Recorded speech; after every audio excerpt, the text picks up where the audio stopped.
Yes, I was 15 and I was dating an 18-year-old. So I think I might know a thing or two about toxic relationships. I know a thing or two about toxic relationships. So get ready with me while I talk about who the heck did I date. My first boyfriend would tell me to be more like his mother, and that whenever we got married and Easter came around, I had to make him an Easter basket no matter how old he was. I had to do his laundry, make his lunch, make his bed, all that stuff, because that's what his mom did for him at the ripe age of 18. Oh, and I was 15.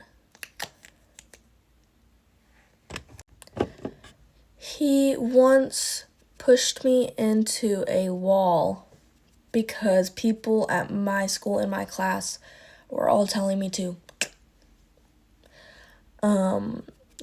Whether it was a joke or not, it wasn't. Nobody should joke about that, whatever. But I was clearly upset. I went to him and I told him about it, and he was so upset with them.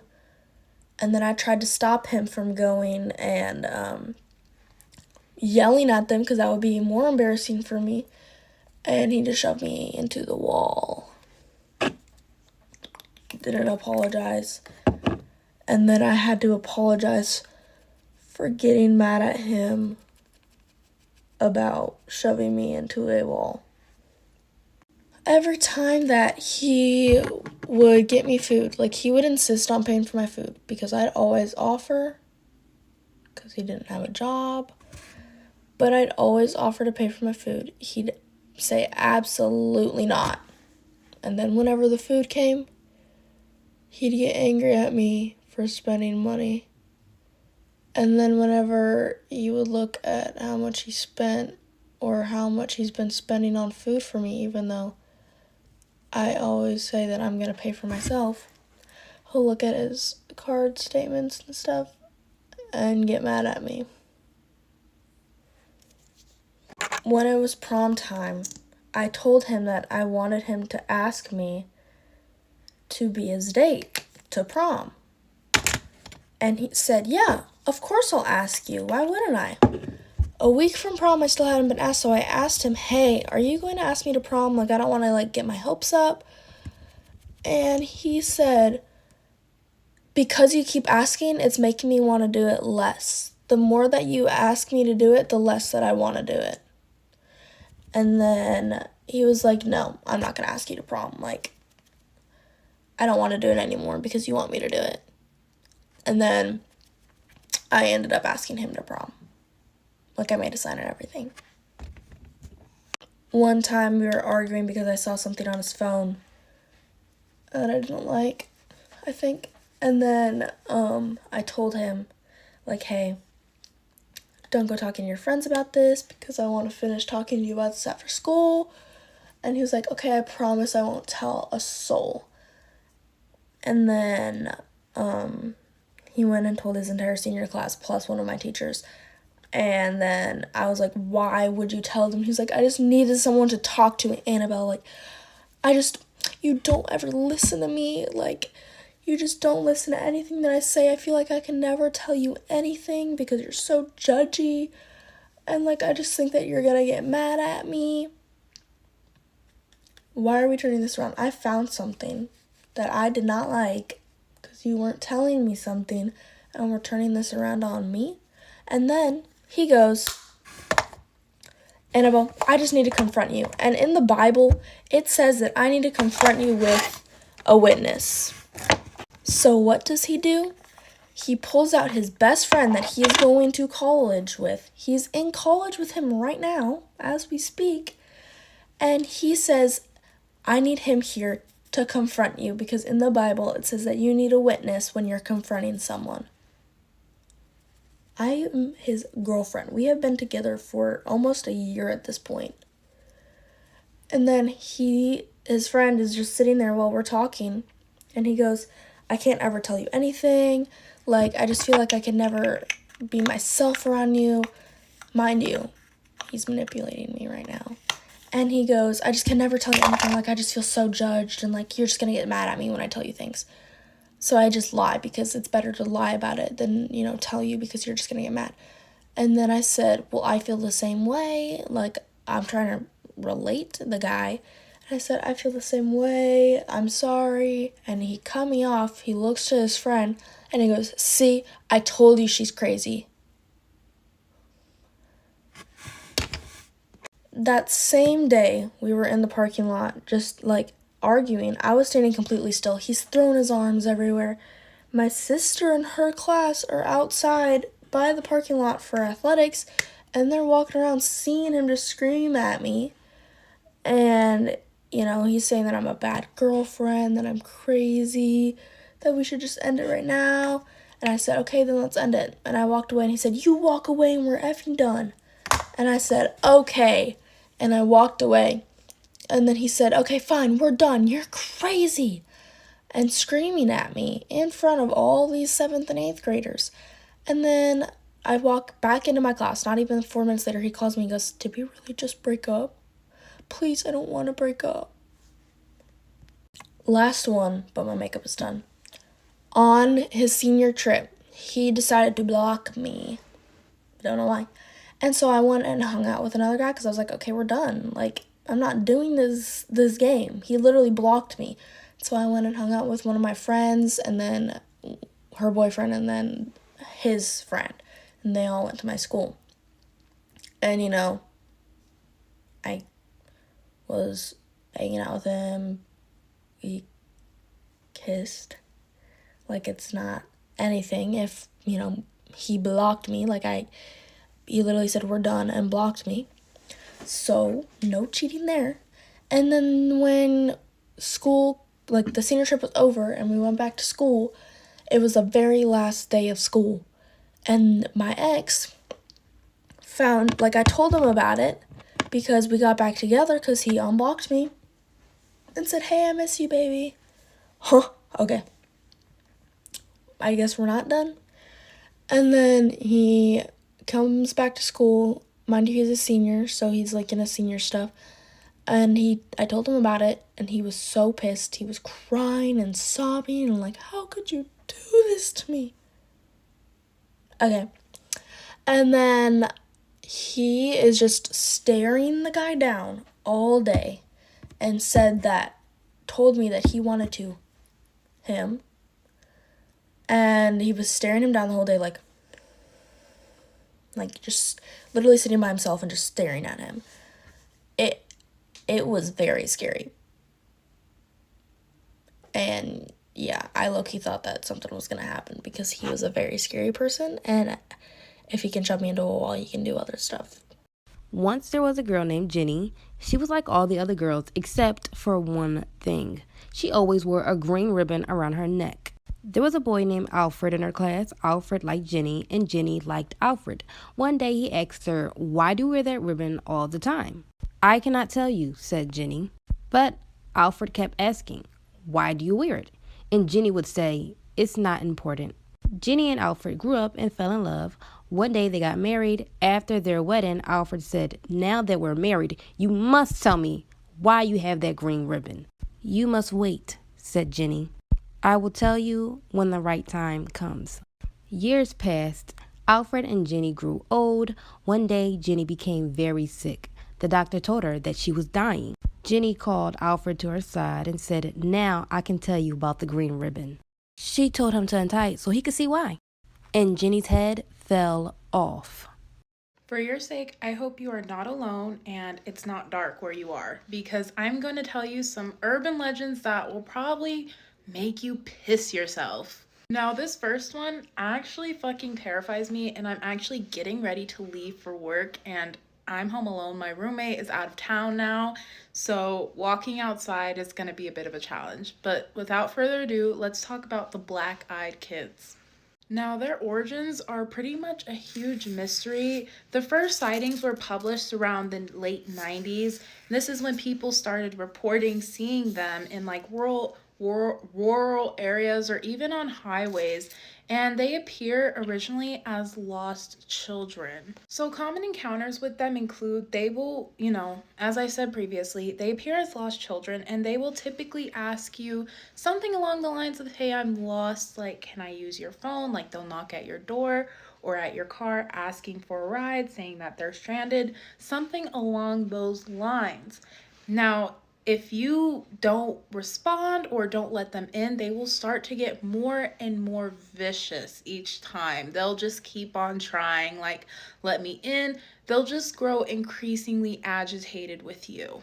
Now, they typically come at night, they'll knock on doors, they'll knock on your window, all sorts of shit. And one thing that people have tended to like notice with these children is how their skin tone, it's pretty pale in contrast to like average people, of course, and of course their black eyes. Like there's no white in their eyes, it's just completely black. Now, no one has ever lived to tell the tale if they end up letting these children in. It's reported that they are either cryptids or some type of alien human hybrid, but as I said before, their origins are pretty much unknown. Now, this next one is a certified hood classic. It's Bloody Mary. If you don't know what that is, then I don't know what to tell you. But this was a huge part of my childhood back in elementary school, and it actually triggered my fear of mirrors. I hate mirrors. I will try and cover them as much as possible. I try not to have them in my room and so on. Like, they actually terrify me. And I remember in elementary school, a couple girls thought it was funny to lock us in the bathroom, turn off the lights, and start chanting her name. And that just pushed my phobia even more. But let's get into the backstory. So this was actually a divination ritual in like historic times. Basically, so a woman would walk backwards up a flight of stairs with a candle lit, and when she would look into the mirror, she would be able to see her future husband's face. And sometimes she would see a skull, kind of symbolizing the Grim Reaper, basically meaning she would die before she would be able to get married. And then eventually, Bloody Mary came about. In elementary school, what I was told was that you just had to chant her name 3 times in a dark room in front of a mirror, and then she would appear and kill you. But allegedly, you have to chant her name 13 times with a candle, and this will cause an apparition to appear. She'll either be nice or demonic. Either one. And if you want to test it out, be my guest. Now, this next urban legend is a bit lighter. It's the story of Herobrine. This is for all my gamers out there who grew up on Minecraft, because I remember looking up YouTube videos summoning Herobrine, and I would try and do the same thing on my little iPad at the time back in like the early 2010s. Sorry, my eyes are like watering. And it was just such a huge like phenomenon at the time. Like, you just had to be there. So Herobrine was allegedly Notch's dead brother, and he would haunt single-player worlds. Now, what makes this so creepy is if you've ever played Minecraft alone, it can be creepy. Like, you're just in this vast world. Sometimes the ambient music, especially when you're in the cave systems, it can be actually terrifying. I'm not gonna lie. So it's no wonder why this used to scare us so much. Now, the first sighting of Herobrine was actually reported by a 4chan user. And one key thing that players would notice if Herobrine was in their world was trees would be like, how do I explain it? They would be like missing in a sense, like parts of trees would be missing as if someone was already there. I don't know if you know this, but if you've ever played Minecraft, when you cut down trees and stuff, it's pretty apparent. The blocks don't really grow back, or at the time they didn't grow back. So this was like a key thing, and the player spotted Herobrine in the fog, like in the distance, and Herobrine typed out stop and then vanished almost as quickly as the player saw him. And this kind of sparked, the ongoing Herobrine theory. And then came the rituals and YouTube videos to summon him in your game. I'm like low-key scared to go outside now, because after I'm done with this, I'm like heading out to go into work. And I'm just like, my car is like right in the driveway, but I'm just like, I'm still fucking like terrified to walk out, and I need to pee as well. And now I'm scared to pee. Like, now you guys can see how much of a scaredy cat I really am when I'm alone. And I'm like actually scared. A lot of these, like, this video actually feels nostalgic because this was stuff that I grew up with as far as urban legends, and they actually, like, a lot of the phobias I have now stem from these urban legends. All right, we're done. This is the finished look. I like to keep it simple for work because I'm on my toes, but a lot of patients like compliment my eyes whenever I have this type of makeup on because it just enhances them and enlarges them because I have hazel colored eyes. So I kind of want my ego boosted this morning. But anyways, you guys have a great day. My friend won't let anyone in her house after 9:30, and I just found out why. They're the happiest couple that I've ever met. Like, if you didn't believe in love, this couple would make you believe in it. But one evening, it all came crashing down. I arrived at JC's house at 5 p.m. sharp. She is obsessed with time, always wondering why someone's a minute late or a minute early, as if she's a detective and you're in her interrogation room. But before I get into what happened, let me tell you a little bit about JC. She's got pitch black hair, a nose ring, wears dark clothing. She's the type of girl that has pumpkins sitting out in the beginning of September. And she's super welcoming. Actually, the rug on her front door reads, "Leave now." So tonight I was going by her house because me and her had planned a movie night. But we had to start the movie night at 5 because she never lets anyone in her house after 9:30. As soon as I walked into her house, I immediately smelled cinnamon cookies. I was hoping they were for me, well, for us. But JC just brought in a big bowl of popcorn and some drinks, which was fine. I certainly wasn't gonna complain and lose her trust for the next 2 decades. Then the movie ended. We thought Halloween 2 was okay. While JC went upstairs to find another movie, I decided to give myself a tour of the house, and here's when things started to go wrong. I was just glad she was willing to watch another movie and that she was letting her friends back into her life. She hadn't really been social since her and Tyler broke up. No one knows what happened between them, just that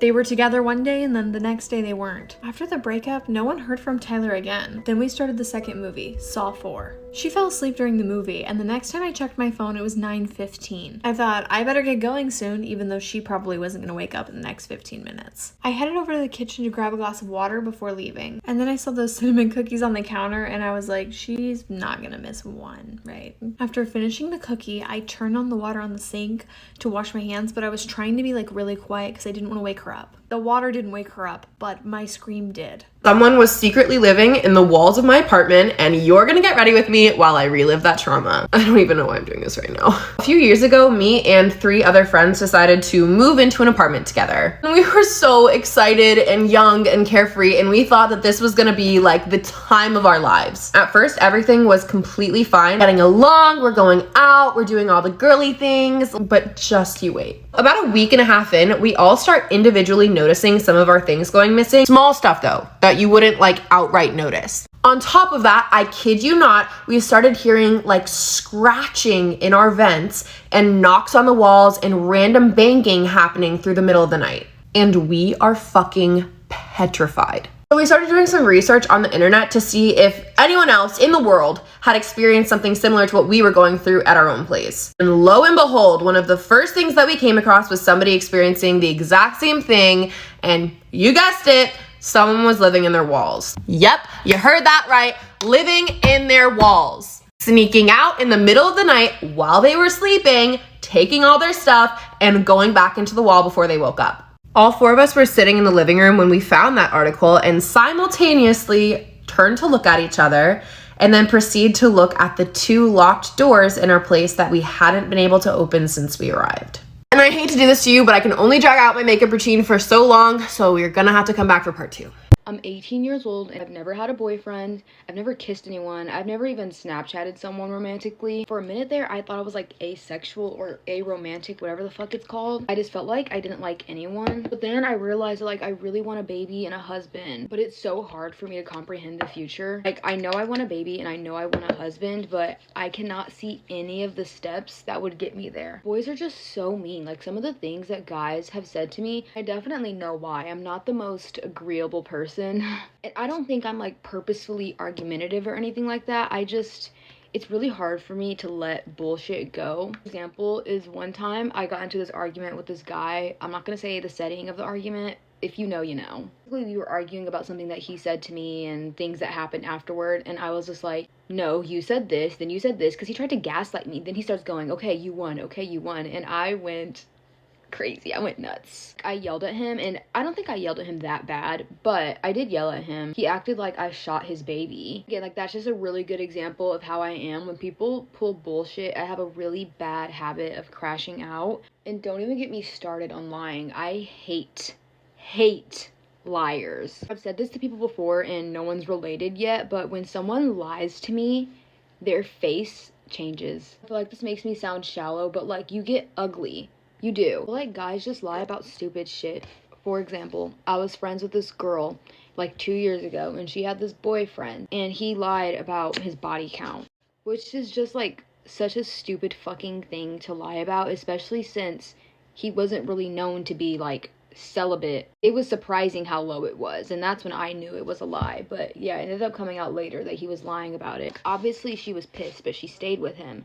And here's my thing, I've never had a boyfriend. I've never even almost had a boyfriend, so maybe I'm just being a judgmental bitch. Let me know in the comments if you think that that is breakup worthy, because I would break up with someone over that. Just because if you would lie to me over something that fucking stupid, what the hell else are you lying about? Like, you're definitely lying about something else. I think I hold grudges too much to ever be in a relationship. The other thing is, I don't think I've ever had like a crush before, except for maybe one time. There's this guy, and I'm not gonna lie, I'm not even gonna tell you the story because I was so wrong, and I'm just not gonna say it because it already eats me alive every single day, and the internet's mean, and yeah, I'm not telling you. But I will tell you, this guy's not even like a good person. I apologized so profusely for what I did, and he was like, oh, it's fine, no one even cares. And I was like, okay, I'm sorry. But then like a month later, him and his friends got on my TikTok and started like commenting, calling me Harriet Tubman, because they thought I made a TikTok about one of their friends, even though I had already talked to the girl about it and we both knew it wasn't about her. So I feel like I shouldn't feel that bad for what I did. No, it still eats me alive every single fucking day. I don't know how to explain it. Have you guys ever done something that was just like low-key really selfish and just like gross? It was basically one of those situations. Like, I literally could not look at myself. And everyone in my real life is like, yeah, you probably shouldn't have done that, but it's really not that big of a deal. But to me, it's that big of a deal because I can't believe I'm capable of, like, doing that. And he said it didn't hurt his feelings, but, like, it would have hurt my feelings. And the fact that I did, I'm not going there. Moving on Valentine's Day, my mom called me and was like, where are you at? And I was like, home. And she was like, I heard you went on a date, because I went and did homework at my job. I work at Starbucks on Valentine's Day, and I had on like this Lulu set, and I do my makeup every day, so I don't know what he was talking about. But my stepdad basically called my mom and was like, oh, I think she's going on a date or something, because like she doesn't look like she's just going to go study, because I had on like a nice outfit and did my makeup and everything. Basically, like, think about it, like maybe she met someone. So my mom called me, and like she knew that that wasn't the case, because I would be screaming it from the rooftops if that happened to me. But she was like, but that got me thinking that, like, you should probably start putting yourself out there. Like, my mom's pretty. Maybe for her, when she was my age, it was, like, easy for her. No, she also just lived in a different time. I'm not Snapchatting anyone. I'm not DMing anyone. To me, that's cringe. And then I go to community college, and I'm really antisocial and, like, don't even look up from my phone or my computer when I'm there. And I can smell the comments, because the last time I talked about this, everyone accused me of being gay. I'm not gay. I swear. If I was, I would tell you. I just genuinely don't think that any of the guys in this generation vibe with me. Like, maybe there's one somewhere. Well, there has to be one somewhere, because I need a husband and I need babies. I don't think that any of the guys my age, I think I have too much personality. I'm not gonna lie. I have too much personality. I think they're all too focused on being nonchalant and having hoes and, like, impressing their friends. I also watch a lot of rom-coms and read a lot of, like, romance books. I want, like, a love story, you know what I mean? Like, I don't want to Snapchat someone. I do not want to Snapchat someone. I don't know why I'm complaining though, because I'm very content in my life right now, like very, very content in my life right now. And I feel like I just don't need someone's ratchet ass son fucking it up for me. I do think I'm immune to manipulation, but I'm not immune to being pissed the fuck off. Okay, that's all. Bye. This may be controversial, but here's some weird girl shit I just do not like. First would be the girls that follow your boyfriend. I'm sorry, you just want to, like, keep tabs on him, whatever, be friends with him. I just find that really weird. Like, that's just so weird. Why are you still following him after we break up? Or, I can do you one even better. Why, when I tell you we're talking, I find out that the next day you're following him? I think that's just kind of weird, because any of my real friends would never do that. Also, I would never do that to someone. If they told me the guy they're talking to, I would never go follow them on Instagram. I think that's really weird. The girls that copy your every move, and I'm not just talking about, oh, like, we accidentally match. I'm talking, they copied your whole aesthetic. They have basically everything you have. They wear the exact same jewelry as you, do the same hair after you, same outfits all the time. I mean, I'm not a gatekeeper. I'll tell people where stuff is from, but the second you start doing everything I do, that's when it gets weird, and that's when I need distance. Next would be the girls that don't take down an Instagram post or post anyways when you tell them, hey, that photo makes me look terrible. And I'm not just talking, oh, like, you know, you can see a little bit of my double chin. I'm talking, I look horrendous in that, and you look amazing. You know, at least crop me out of it. But the friends who post it willingly knowing you hate how you look in that is kind of just weird to me. Especially, like, best friends, too. I don't know if this is personal or not, but the girl that will take your phone, take bad photos of you on purpose, and send it to the guy you like. Maybe that's just me, but that's just weird. Lastly, the girls that are supposed to be your best friend but never comment on any of your posts, ever. Never repost, never call you pretty, ever. If we're friends, I'm hyping you up all the time. And I kind of expect that back, because, I mean, that's kind of what a true friend is supposed to do. I always hype up all my friends, and they hype me up. You're weird if you don't. Sorry.